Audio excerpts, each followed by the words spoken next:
Happy Friday, everyone. I'm Ildiko, and it's time for the bi-weekly roundup of newly disclosed or updated IFI projects.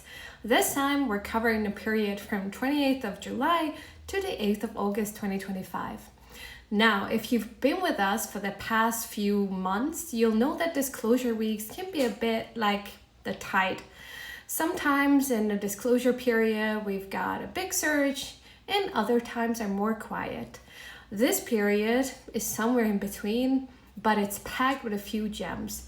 We have the big ticket deals from AIIB, of course, and we have some interesting geographies, some projects with a very clear environmental and social mission. Let's start with scale.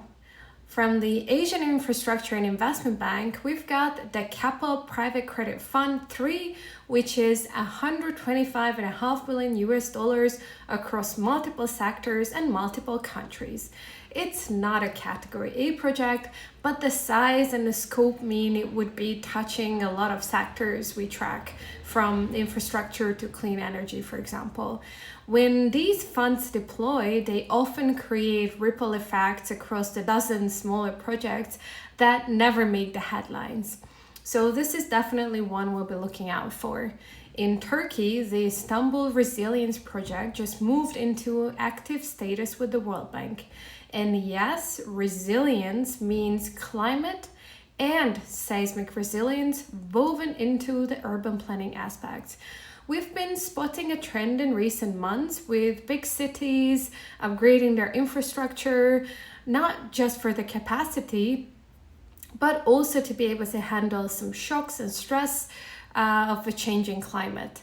Istanbul is the perfect example of this shift. Small island states also get a bit of a spotlight this week. In the Marshall Islands, we saw board approval for the Strengthening Public Financial Management 2 project. At first glance, financial management sounds dry, but remember, for small, climate vulnerable nations, stronger public systems are the backbone for funding and delivering climate adaptation and disaster recovery programs. This is one of those invisible but critical piece of resilience building. Over in Nigeria, the World Bank Solutions for the Internally Displaced and Host Communities project is active. This directly targets some of the toughest social issues: displacement, conflict impact, community integration into the host communities. We'll talk about that later because I'm truly fascinated, but it is true that social resilience doesn't always get the same airtime as renewable energy. However, it's every bit as important. Speaking of energy, the EIB has a few big investments. The Eni biorefinery in Italy is a major play for low carbon fuel production, and the Nexans recycling and electrification investment, which spans France, Norway, Belgium, Sweden, is a classic circular economy story. Recycling materials, feeding them back into the electrification project, and reducing waste all in one move. And note that development does not only mean in developing countries. Development projects can happen in very developed nations because, let's face it, we're all in this long-term transition and we all want to do better. Quick move down to Brazil, where the Amazon More Connected and Sustainable program from the Inter-American Development Bank is active. This is all about resilient digital infrastructure in the Amazon region. So basically connecting communities while keeping sustainability front and center.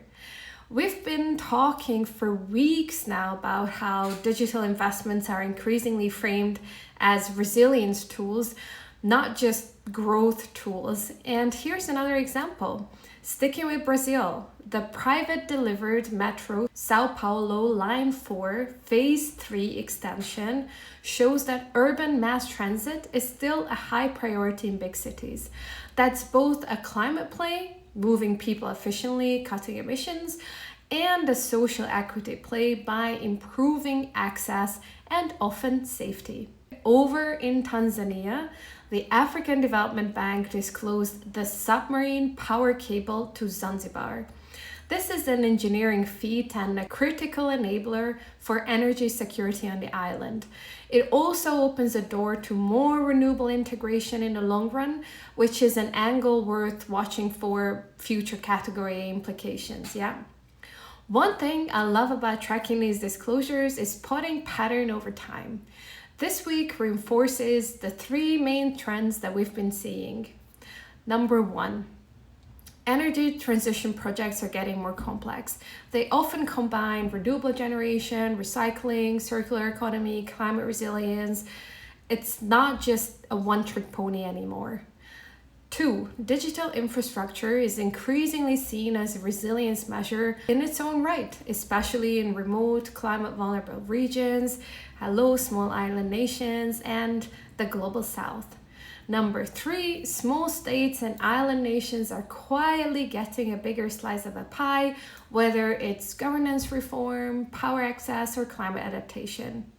And here's the fun disclosure fact. Sometimes the most impactful projects are hidden in the quieter weeks.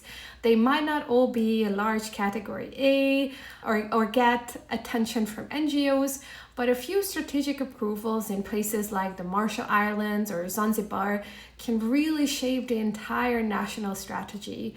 That's why we track all categories, all geographies, not just the headline grabbing big ones. That's it for this week. You'll find a full project list in the newsletter. You can subscribe on our website, and I'll see you in 2 weeks.